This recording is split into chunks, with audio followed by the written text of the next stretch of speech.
ಬೆಂಗಳೂರು ಪೊಲೀಸರಿಂದ ಅತಿ ದೊಡ್ಡ ಡ್ರಗ್ಸ್ ಸೀಸ್ ಮಾಡಲಾಗಿದೆ. ಒಂದೇ ವಾರದಲ್ಲಿ 50 ಕೋಟಿ ಮೌಲ್ಯದ ಡ್ರಗ್ಸ್ ಈಗ ಪತ್ತೆ ಮಾಡಿರುವಂತದ್ದು ನಮ್ಮ ಬೆಂಗಳೂರು ಪೊಲೀಸರು.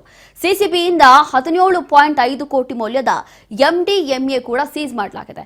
ಬಾಗಲೂರು ಪೊಲೀಸರಿಂದ ಇದೀಗ ಎಲ್ಎಸ್ಡಿ ಸ್ಕ್ರಿಪ್ಟ್ ಕೂಡ ವಶಪಡಿಸಿಕೊಂಡಿದ್ದಾರೆ. 16 ಕೋಟಿ ಮೌಲ್ಯದ ಎಲ್ಎಸ್ಡಿ ಸ್ಕ್ರಿಪ್ಟ್ಸ್ ವಶಕ್ಕೆ ಪಡೆದುಕೊಂಡಿದ್ದಾರೆ. ಯಶವಂತಪುರ ಜಾಲಹಳ್ಳಿ ಪೊಲೀಸರು ಈ ದಾಳಿಯನ್ನು ಮಾಡಿದ್ರು. ಸುಮಾರು 6.47 ಕೋಟಿ ಮೌಲ್ಯದ ಡ್ರಗ್ಸ್ ವಶಕ್ಕೆ.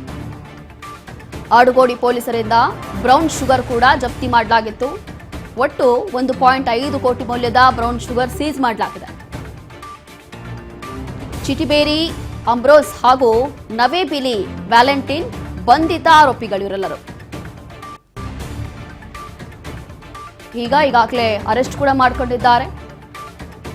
ಬೆಂಗಳೂರು ಪೊಲೀಸರಿಂದ ಅತಿ ದೊಡ್ಡ ಡ್ರಗ್ಸ್ ಅನ್ನ ಸೀಸ್ ಮಾಡಿದ್ದಾರೆ. ಒಂದು ಒಳ್ಳೆಯ ಕಾರ್ಯಾಚರಣೆ ನಡೆಸಿದ್ದಾರೆ. ನೋಡಿ, ಒಂದೇ ವಾರದಲ್ಲಿ 50 ಕೋಟಿ ಮೌಲ್ಯದ ಡ್ರಗ್ಸ್ ಅನ್ನ ಸೀಸ್ ಮಾಡಿರುವಂತದ್ದು. ಸಿಸಿಬಿಯಿಂದ ಈಗಾಗಲೇ 17.5 ಕೋಟಿ ಮೌಲ್ಯದ ಎಂಡಿಎಂಎ ಕೂಡ ವಶಪಡಿಸಲಾಗಿದೆ. ಈ ಒಂದು ಕುರಿತು ಈಗಾಗಲೇ 2 ಆರೋಪಿಗಳನ್ನು ಕೂಡ ಅರೆಸ್ಟ್ ಮಾಡಿದ್ದಾರೆ. ಬಾಗಲೂರು ಪೊಲೀಸರಿಂದ ಅದರಲ್ಲೂ ಕೂಡ ಎಲ್ಎಸ್ಟಿ ಸ್ಕ್ರಿಪ್ಟ್ಸ್ ಕೂಡ ವಶಕ್ಕೆ ಪಡೆದುಕೊಂಡಿದ್ದಾರೆ. ಟೋಟಲ್ 16 ಕೋಟಿ ಮೌಲ್ಯದ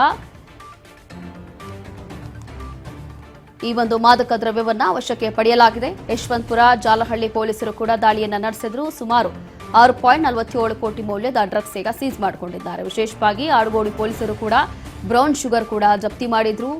ಒಟ್ಟು 1.5 ಕೋಟಿ ಮೌಲ್ಯದ ಬ್ರೌನ್ ಶುಗರ್ ಕೂಡ ಸೀಸ್ ಮಾಡಲಾಗಿದೆ. ಇನ್ನು ವಿಶೇಷವಾಗಿ 2 ಆರೋಪಿಗಳು ಅಂತಂದ್ರೆ ಇಲ್ಲಿ ಚಿಟಿಬೇರಿ ಅಂಬ್ರೋಸ್ ಹಾಗೂ ನವೆಬಿಲಿ ವ್ಯಾಲೆಂಟೈನ್ ಬಂಧಿತ ಆರೋಪಿಗಳು.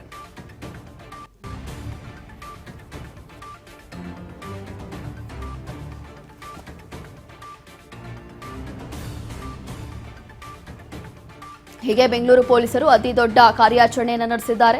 ಕೇವಲ ಒಂದೇ ವಾರದಲ್ಲಿ 50 ಕೋಟಿ ಮೌಲ್ಯದ ಡ್ರಗ್ಸ್ ಅನ್ನ ಸೀಸ್ ಮಾಡಿರುವಂತದ್ದು. ಬೇರೆ ಬೇರೆ ಭಾಗದಲ್ಲಿ ಅಂತಂದ್ರೆ ಬೆಂಗಳೂರಲ್ಲಿ ಅಂತಂದ್ರೆ ಬೇರೆ ಬೇರೆ ಏರಿಯಾಗಳಲ್ಲಿ ಈ ರೀತಿಯಾಗಿ ದಾಳಿಯನ್ನು ನಡೆಸಿ ಒಂದು ಖಚಿತ ಮಾಹಿತಿ ಮೇರೆಗೆ ಇಂಥ ಆರೋಪಿಗಳನ್ನ ಈಗ ಹಿಡಿದು ಹಾಕಿದ್ದಾರೆ. ಟೋಟಲ್ 2 ಈಗ ಅರೆಸ್ಟ್ ಆಗಿದ್ದಾರೆ. ಒಂದು ವಾರದಲ್ಲಿ 50 ಕೋಟಿ ಮೌಲ್ಯದ ಡ್ರಗ್ಸ್ ಈಗ ಸೀಸ್ ಆಗಿರುವಂಥದ್ದು. ಅದರಲ್ಲೂ ಕೂಡ ಬೆಂಗಳೂರಿನಲ್ಲಿ ಯಾವಾಗ ಗೃಹ ಇಲಾಖೆ ಒಂದು ರೀತಿಯಾಗಿ ಅಲರ್ಟ್ ಮಾಡಿತ್ತು, ಅದಾದ ನಂತರ ಬೆಂಗಳೂರು ಪೊಲೀಸರು ಅಲರ್ಟ್ ಆಗಿದ್ದಾರೆ.